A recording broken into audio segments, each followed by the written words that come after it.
السلام علیکم ورحمۃ اللہ وبرکاتہ۔ آج کی ہماری ویڈیو کا موضوع ہے واقعہ احسن القصص کس واقعے کو کہا جاتا ہے۔ اس کے علاوہ ہم اس ویڈیو میں مزید یہ بھی جانیں گے کہ حضرت یوسف علیہ السلام کے ساتھ ان کے بھائیوں نے کیسا سلوک کیا اور آپ مصر کیسے پہنچے۔ سب سے پہلے ہم آپ کو اپنے یوٹیوب چینل پر خوش آمدید کہتے ہیں اور امید کرتے ہیں کہ اس سے آپ کے دینی علم میں اضافہ ہوگا۔ معزز ناظرین، حضرت یوسف علیہ السلام حضرت یعقوب علیہ السلام کے بیٹے ہیں اور حضرت ابراہیم علیہ السلام کے پڑپوتے ہیں۔ حضرت یعقوب علیہ السلام کے 12 بیٹے تھے، جن میں سے بنیامین حضرت یوسف علیہ السلام کے سگے بھائی تھے۔ حضرت یعقوب علیہ السلام کو حضرت یوسف علیہ السلام کے ساتھ بے حد محبت تھی، اسی لیے کسی بھی وقت ان کی جدائی گوارا نہ کرتے تھے۔ یہ بھی اپنے والد اور دادا کی طرح ایک جلیل القدر پیغمبر بنے۔ قرآن حکیم نے حضرت یوسف علیہ السلام کے واقعے کو احسن القصص یعنی تمام قصوں میں سب سے اچھا قصہ کہا ہے، اسی لیے کہ اس واقعے میں جس قدر عبرتیں اور حکمتیں ہیں وہ کسی دوسرے واقعے میں ایک ساتھ میسر نہیں ہیں۔ سورہ یوسف میں اس پورے قصے کو قرآن مجید میں بیان کیا گیا ہے، جس میں بے نظیر عبرتیں، آزمائشوں پر صبر و استقامت، رضا و تسلیم کے مظاہرے اور ضبط نفس کی عجوبہ کاریاں شامل ہیں۔ حضرت یعقوب علیہ السلام کی حضرت یوسف علیہ السلام سے بے انتہا محبت ان کے بھائیوں کو ناقابل برداشت تھی، اور وہ ہر وقت اس فکر میں رہتے تھے کہ حضرت یعقوب علیہ السلام کے دل سے اس محبت کو نکال دیں۔ 7 سال کی عمر میں حضرت یوسف علیہ السلام نے خواب میں دیکھا کہ 11 ستارے اور سورج و چاند ان کے سامنے سجدہ ریز ہیں۔ آپ نے اپنا یہ خواب اپنے والد گرامی کو سنایا تو انہوں نے سختی سے منع کیا کہ اس خواب کے بارے میں کسی کو مت بتائیے گا، کیونکہ ایسا نہ ہو آپ کے بھائی حسد اور دشمنی میں آ کر آپ کو کوئی نقصان پہنچا دیں۔ بلا شبہ آپ کا خواب اپنی تعبیر میں صاف اور واضح ہے۔ آخر کار حسد کی بھڑکتی ہوئی آگ نے ایک دن برادران یوسف علیہ السلام کو آپ کے خلاف سازش کرنے پر مجبور کر دیا۔ آپ کے بھائیوں نے آپس میں ایک منصوبہ بنایا اور مشورے کے بعد سب مل کر یعقوب علیہ السلام کے پاس حاضر ہوئے اور کہنے لگے کہ آپ یوسف علیہ السلام کو ہمارے ساتھ سیر کرنے کے لیے کیوں نہیں بھیجتے؟ کیا آپ کو ہم پر اعتماد نہیں؟ ہم سے زیادہ اس کا محافظ بھلا کون ہو سکتا ہے؟ حضرت یعقوب علیہ السلام سمجھ گئے تھے کہ ان کے دلوں میں کھوٹ ہے اور یوسف علیہ السلام کو نقصان پہنچانے کے در پہ ہیں، مگر آپ صاف الفاظ میں اس بات کو ظاہر نہیں کرنا چاہتے تھے۔ پھر ان سب نے عہد لیا کہ ہم یوسف علیہ السلام کو صحیح سلامت واپس اپنے ساتھ لے کر آئیں گے۔ جب وہ حضرت یوسف علیہ السلام کو جنگل کی طرف لے گئے تو انہیں ایک ایسے کنویں میں ڈال دیا جس میں پانی نہ تھا اور وہ کافی عرصہ سے خشک پڑا تھا۔ واپسی پر ان کی قمیض کو جانور کے خون کے ساتھ تر کر کے روتے ہوئے حضرت یعقوب علیہ السلام کی بارگاہ میں آئے اور کہنے لگے، اب ہم اپنے آپ کو اپنی صداقت کا کتنا ہی یقین کیوں نہ دلائیں، آپ کو ہماری بات پر یقین نہیں آئے گا۔ ہم دوڑ میں ایک دوسرے سے بہت آگے نکل گئے تھے، اچانک حضرت یوسف علیہ السلام کو بھیڑیا اٹھا کر لے گیا۔ انہوں نے حضرت یوسف علیہ السلام کی قمیض بھی حضرت یعقوب علیہ السلام کو دکھائی جو خون آلود تھی۔ آپ نے قمیض جو ہی دیکھی تو آپ کو پتہ چل گیا کہ قمیض بالکل صحیح سلامت ہے، وہ کسی جگہ سے بھی پھٹی نہیں تھی۔ تو آپ نے کہا، بہت ہی عجیب بھیڑیا تھا جو میرے یوسف کو کھا گیا، لیکن اس کی قمیض کو کوئی نقصان نہیں پہنچا سکا۔ حضرت یعقوب علیہ السلام کو اپنے لخت جگر کی جدائی کا بہت صدمہ پہنچا۔ فرمانے لگے، اب میرے لیے صبر کرنا ہی بہتر ہے۔ یہاں سے ہی حضرت یوسف علیہ السلام کی بچپن کی پہلی آزمائش کا آغاز ہوا۔ کنویں کے پاس سے ایک قافلہ گزرا جو شام سے مصر کی جانب جا رہا تھا۔ ان کی نظر جب کنویں پر پڑی تو انہیں لگا شاید اس میں پانی موجود ہو۔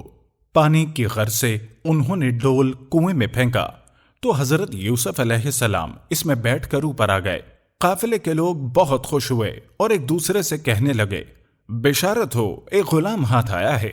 حضرت یوسف علیہ السلام کے بھائی روز اس جنگل میں بکریاں چرانے آتے۔ جب انہوں نے حضرت یوسف علیہ السلام کو کنویں میں نہ پایا تو بہت پریشان ہو گئے اور اس قافلے کے پاس پہنچے اور وہاں پر یوسف علیہ السلام کو دیکھ کر کہنے لگے، یہ ہمارا بھاگا ہوا غلام ہے، ہم اس کو واپس لینے نہیں آئے بلکہ اسے تمہیں فروخت کر دیتے ہیں، اور تم سے ایک گزارش ہے کہ اسے اتنا دور لے جانا کہ یہ یہاں واپس نہ آنے پائے۔ اسی طرح تاجروں نے حضرت یوسف علیہ السلام کو اپنا غلام بنا دیا اور تجارت کے مال کے ساتھ ان کو بھی مصر لے گئے۔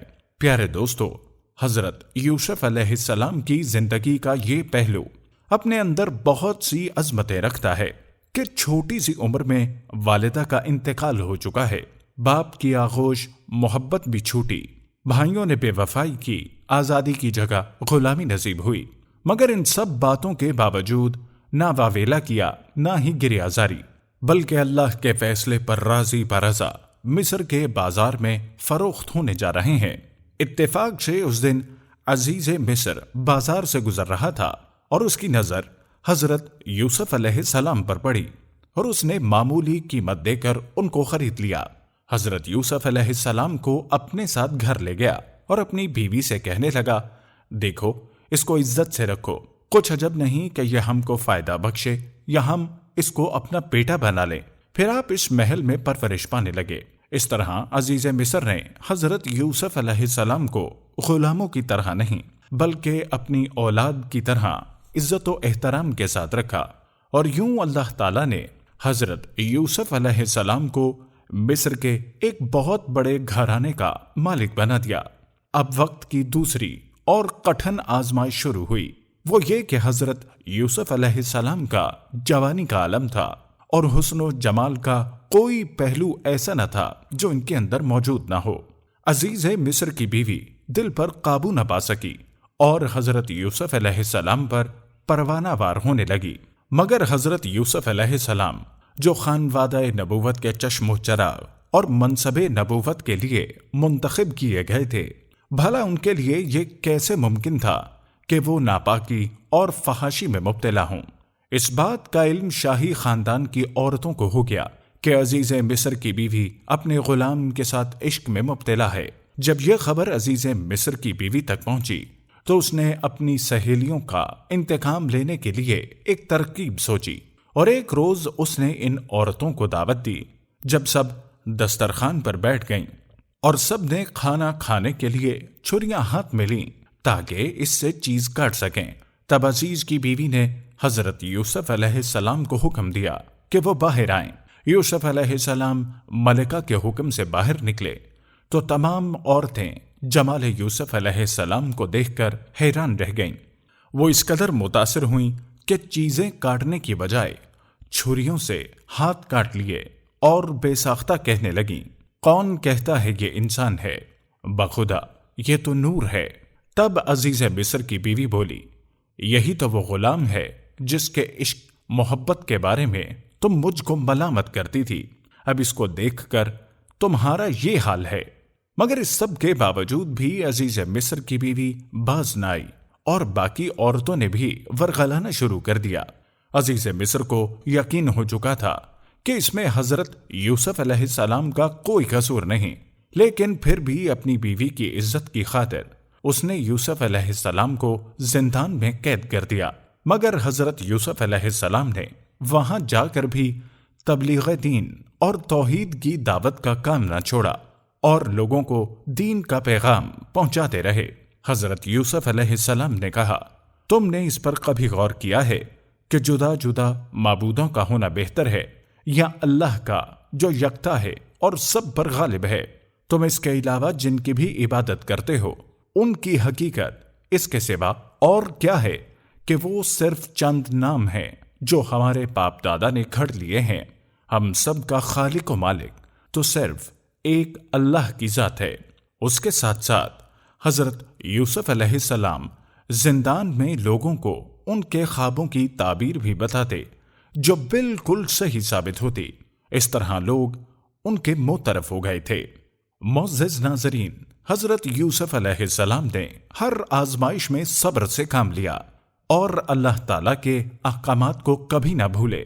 اللہ تعالیٰ ہمیں بھی آزمائشوں میں صبر و استقامت عطا فرمائے، آمین۔